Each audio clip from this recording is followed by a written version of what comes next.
Hurricane Harvey was the one that barely left the buildings, and yet the U.S. still finds itself bracing now for a second storm. This time it is Irma. It is anything but a lightweight. It is one of the most powerful hurricanes that the Atlantic has seen in 80 years. Now, if that weren't enough to deal with, two other storms are brewing, Jose and Katia. Here's a report.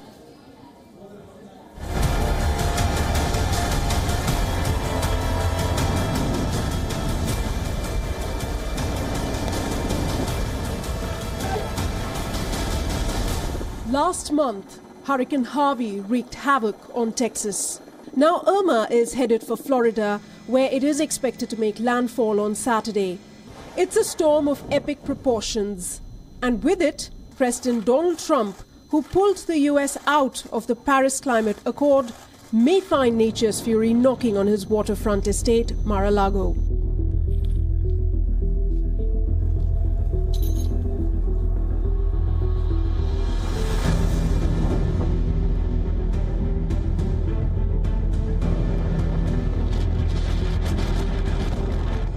Florida has declared a state of emergency as it hunkers down for Irma's landfall, and this is why the hurricane has left devastation in its wake, killing at least 14 people in the Caribbean, displacing thousands of others.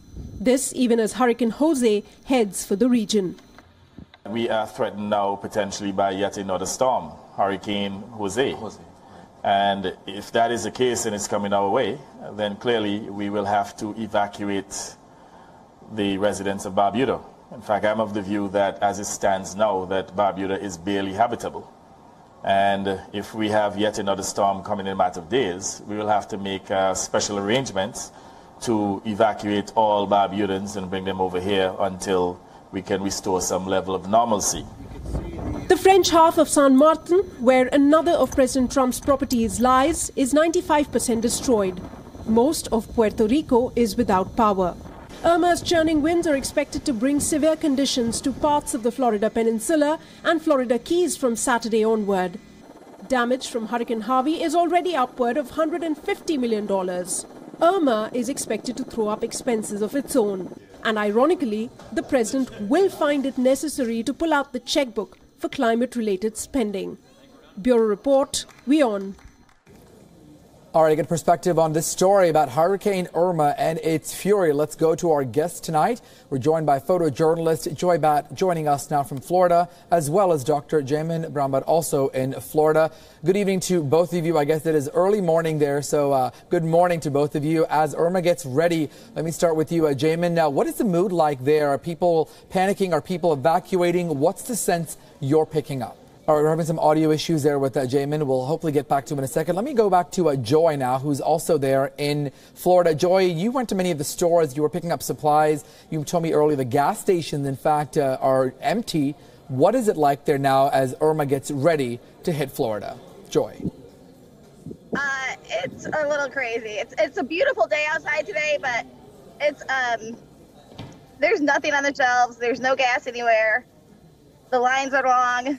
It's my dad actually tried to leave Florida yesterday, and he's still in the state of Florida. He was driving 20 miles an hour. The interstates are completely, basically shut down.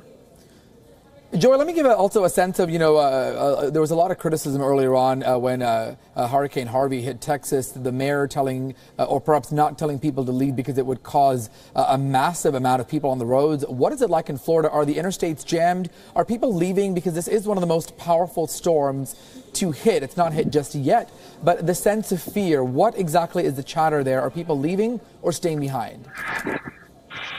There's hundreds of thousands of people leaving. That's why the interstates are so packed. I mean, my dad was only going about 20 miles an hour yesterday on the interstate. It's a 70 mile an hour per road.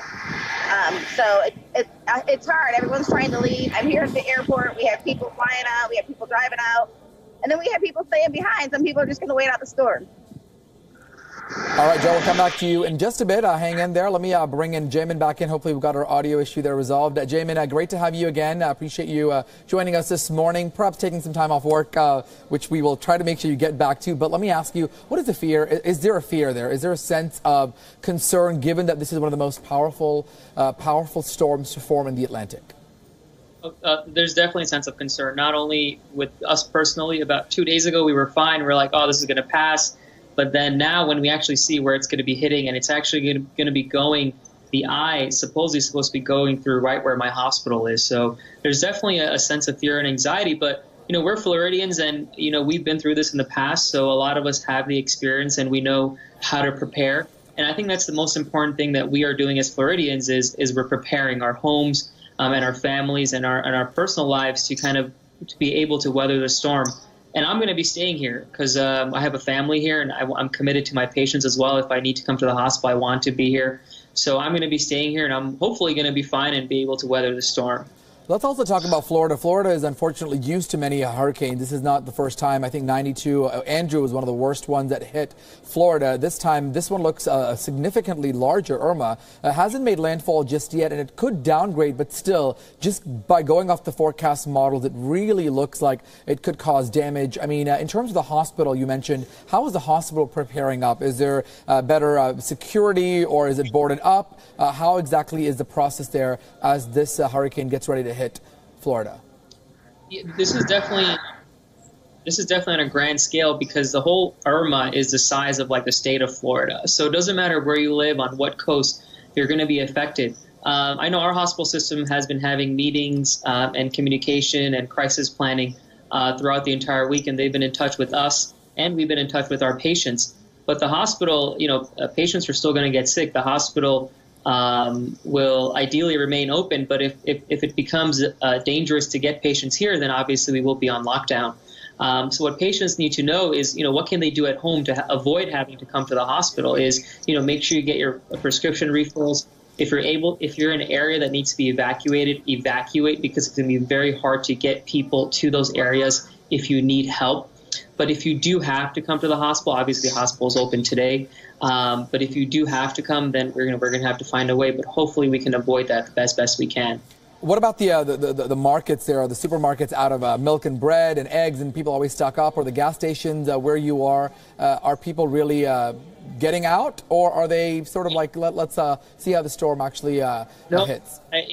If you look at the major highways, they're congested because people are migrating all the way outside of Florida. But a lot of that traffic spans from down south, South Beach, and up and beyond. So that's why it's so congested. I would say a lot of us here in Central Florida are going to try to weather out the storm because there's a prediction that it may kind of lower down in intensity. But we are getting prepared. If you look at the gas stations, there are some places that don't have gas. But I want to commend the governor of the state. He's done a great job in preparing the state by getting the National Reserve here, by getting us on high alert and getting appropriate government funding. And there's gas coming. So even though some of the gas stations are closed temporarily, they are getting gas fast, and we're able to get it. The food stores, everything has been good as well because they have been getting water. And I actually use Amazon. I got all my supplies from Amazon, and they should be delivered by tomorrow. So I went a different route. But things are definitely available. Obviously, it may be a little difficult to find locally, but you may have to travel a little bit, but you can get the stuff that you need to be prepared for the storm. All right, we'll come back to Bo Jamin and Joy in just a bit. Let's also get some perspective. Let's take a look at some of the actual images of the hurricane. Take a look there. That's some of the images coming in. Look at the size of that. It's almost as big as the state of Florida. They're going through past Puerto Rico, really causing damage there to many of the Caribbean islands, the British Virgin Islands, St. Martin, St. Thomas even affected. Many of those spots, Turks and Caicos, are popular holiday destinations for people in the United States, a short flight away from Miami. But one of the bigger storms, they're forming their Irma. And nearby, there's also Jose and Katia. So it's not over. Even if Irma passes in, there's more storms brewing. So unfortunately, no end in sight for the fury of Mother Nature. Well, let's get some perspective on hurricanes. They stormed into the United States records more than 150 years ago, back in 1851 to be specific. That is when the National Weather Service, the NWS, started storing data on hurricanes. Now, this from Hurricane Katrina to the most recent one, Hurricane Harvey. Many hurricanes have come and gone, but the deadliest dates back to the early 1900s. Here's a look back at some of those, plus what exactly the state of Florida is doing to get ready. In 1900, the Galveston hurricane left over 8,000 dead in Texas. It ranks as the deadliest weather disaster in U.S. history. Florida, which is now bracing for Irma, has earlier been hammered by Hurricane Okeechobee. 3,000 people died in that storm. Katrina was another fierce force that wheeled through the city of New Orleans, taking in its stride more than 1,200 lives. It is no coincidence that Hurricane Irma comes right behind Hurricane Harvey, and Jose and Katia are next in line. The World Meteorological Organization has alphabetical 6 lists in place for naming hurricanes since 1979. The list, a mix of both male and female names, is rotated every 6 years, and a hurricane too massive, such as Katrina, is knocked off the list. Besides massive loss of lives, states also suffer heavy damage. The costliest hurricane in US history is Harvey, that inflicted $190 billion in damage. Katrina follows right behind with $108 billion worth of damage, while 1992's Hurricane Andrew cost the US $45 billion in damages. Hurricanes of 2000s, Ike and Wilma, stamped the US with more than $20 billion worth in damages. Stranded civilians too pay a price, both before and after the hurricane, as is evident in the case of Irma, predicted to hit Florida. Fuel shortages drove up gas prices, causing residents to line up in front of gas stations. Joining the bandwagon are airlines that have gouged up flight rates by as many as 10 times and cancelling about 1,600 flights. All those not able to fly out may be lucky to scramble to hotel rooms, many of which are maxed out in capacity. Feared civilians also bombarded supermarkets, stocking heavily on water, food and batteries, preparing for a menace that is suspected to bring massive power outages. Florida Power and Lighthouse Company has said it will shut 2 nuclear plants in the state before Irma spins ashore. President Donald Trump also made preparations as his waterfront resort could fall in the path of the hurricane. The doors and windows of the estate have been boarded up to withstand any danger. Now it waits to be seen if these preventive plans can survive the weight and wrath of the powerful force. Bureau Report, WION.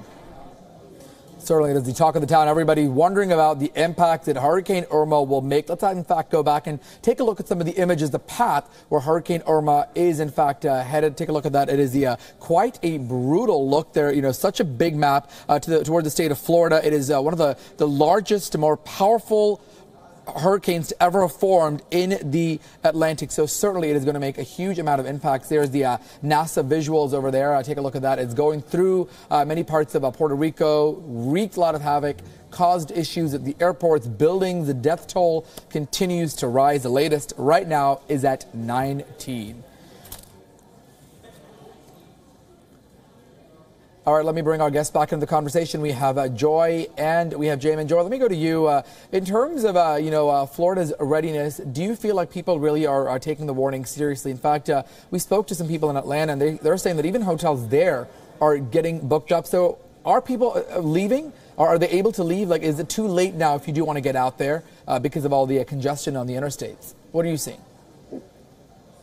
I'm seeing people leaving. I'm at the airport right now. There's not as much traffic as I thought there was going to be, but I'm definitely seeing people leaving. We do have some mandatory evacuations in this area. The Fort Myers Beach, the Bonita Springs Beach, Sanibel Beach, Pine Island, they've all been mandatory evacuated, so people are leaving. If they're not leaving the state, they're going to shelters. There's shelters opened up today at 9 o'clock. Right. Yeah, certainly. I mean, no one's taking any chances when it comes to this. Jamin, what about, where you are? What type of policies or procedures is the hospital saying? You mentioned perhaps it could be a shelter, but is that enough? I mean, there's certainly a lot of people there. How much can they handle? Do they turn people away? Or what happens in terms of the hospital being used as a facility to treat patients as opposed to a shelter? What can we expect? Yeah, so, I mean, I can't speak on behalf of the hospital. I can just speak on, my behalf. But I think we're prepared. I think we've had enough time to prepare as a system to be able to accommodate. But the hospital can only do what the hospital can do. The patients have to do what they need to do as well and be prepared. And so if you're told to evacuate, please evacuate. There's definitely emergency service lines in place to help you evacuate if you need it. As our friend mentioned, there's also shelters in place. The airports here are going to be shut down tomorrow. On Saturday at 5 p.m. is the last flight out of Orlando, and all the airlines are going to, indefinite amount of time, there's going to be nothing coming in or out from here. So really, I would say the best way is either you catch a flight, and there hasn't been much price gouging. I think someone mentioned that, the prices are being skyrocketed up. The government really regulates price gouging on gas and water and even travel. So right. If you are affected by it, there is a hotline. So I think the government does a great job in ensuring that we are not ripped off during this process. Absolutely. Certain thing that many people are concerned about. In fact, former U.S. presidents, 5 of them, in fact, have now joined forces to, in fact, raise funds for the previous hurricane that hit. Of course, that was Hurricane Harvey, which slammed Texas. Harvey hit not too long ago in Texas, Jamin. So many people saw what happened there. In Houston, some people were saying, this reminded them of Katrina. And, of course, in Florida, Hurricane Andrew. The fact that this just happened not too long ago, do you think that sends a stronger message to people there to get ready? Because a lot of people we've been seeing on social media have family there, they perhaps have relatives, but because of what's happening in terms of the airports getting in and out is now a problem. The interstates are clogged. What exactly can people do at this point if they have relatives there? I mean, is there enough information being sent out so that families and loved ones can keep track of what's happening there in Florida? Oh yeah, no, there's definitely enough information being sent out. Yes, the roads are congested, but they're still accessible and they're moving freely. So you should, if you want to get on the road, it's not too late. It may take a little longer. It may take twice as long to get to someplace like Atlanta, but you do have enough time to get out of here before the storm hits. The second thing is there's shelters in place, and these are like rock solid shelters that Florida has been using for years. Actually, my kid's school has been canceled today and Monday because the school is going to serve as a shelter. So there's definitely places that you can go. But the number one thing is you have to communicate with your family members. Like, don't just call them on Saturday. If you have a grandmother that lives here, call her today and figure out what is the plan that you have in place. So I think that's going to be the biggest thing that people have to do is communicate, because the resources are there. We just have to utilize them. All right. Well, in fact, the United Kingdom is, in fact, sending 2 military planes to the Caribbean, which was battered recently, to help the victims of Hurricane Irma. This as the British Virgin Islands declaring a state of emergency. The BVI, in fact, has around 28,000 people. Apart from just the structural damage, there are also reports of deaths and severe injuries. Also, another island that is popular, we showed you that map of the hurricane, Turks and Caicos. Popular spot there, another British territory hit by the hurricane. In fact, a disaster agency has tweeted that there is a national shutdown and everyone should stay indoors. UK's Prime Minister Theresa May also increasing the aid budget for Hurricane Irma to $41 million, that money going up. Some islanders, though, criticized Britain's relief efforts as being too slow. As we also mentioned, Irma canceling many flights in and around Florida and Puerto Rico. United Airlines has canceled around 7,000 flights. Delta, American, and Southwest also canceling flights specifically to Florida and Caribbean airports. And unfortunately, as we mentioned earlier on, no relief in sight. There's more happening in the south and the southeast, not just in the Caribbean islands, but in that area in general. 2 other hurricanes are forming. Jose, which could intensify over the next 24 hours, and Hurricane Katia swirling around the Gulf of Mexico. So more airports could shut down as the hurricane makes landfall. All right, let me go back to Jamin really quickly. Jamin, it was just Labor Day there not too long ago, so people were traveling, the kids getting a little bit of a relief. But in terms of those who do choose to stay, are there some tips that you could perhaps let people know if they decide to stay back and are trying to battle out the storm? Things that you should absolutely do, a must when it comes to hurricanes, something that many people in Florida are prepared with, but just for the benefit of our viewers. Well, when there's any hurricane situation, number one, when it comes to your health, make sure you have enough refills on your medications. If you do have treatments that you're supposed to be getting, coordinate with your doctors about delaying them if needed. The second thing at home is water. Water is the most important thing. Sometimes your water can get contaminated, so you have to make sure you have either bottled water or you have a way to boil water. And this is water that you should be using not only to drink, but bathe yourself, wash your hands, but also brush your teeth. You want to make sure it's clean and not contaminated with infectious diseases. The second thing is you want to make sure that if the hurricane does come, that you're in an area away from windows and all your furniture outside is appropriately secured so that nothing is coming out into your home. The third thing is make sure you have some source of energy. So either a generator, but make sure the generator use it outside. But if you don't have that, make sure you have flashlights with lots of batteries so you can navigate around the home. And the fourth thing is something to eat. So don't don't fill your fridge up with food because you may lose electricity. Make sure you have appropriate canned goods and non-perishable items that you could potentially use for at least 3 days after the hurricane hits. All right, there, Jamin Bromba joining us from Florida, and Joy Bad also in Florida. We appreciate both of your inputs and insights in the story. We certainly wish you guys to be very safe. We thank you for your time on this story. Well, just when we thought it was over there in that part of the world, dealing with a hurricane, well, not over just yet. In fact, a powerful 8.2 earthquake hit the southern coast of Mexico late Thursday night. In fact, the U.S. Geological Survey says right now 32 people have died. The quake has also triggered tsunami waves of up to 0.7 meters, but luckily no major destruction from the tsunami. But the quake was stronger than the 1985 tremor that flattened Mexico City and killed thousands of other people. This time, the damage, though, was limited, but a number of buildings were damaged in southern Mexico. Here's a recap.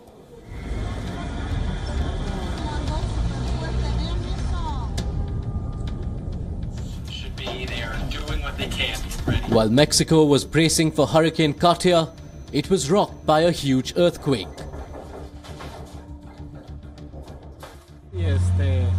Se sintió bastante fuerte, nada más que pues salimos todos tranquilos por la escalera de emergencia.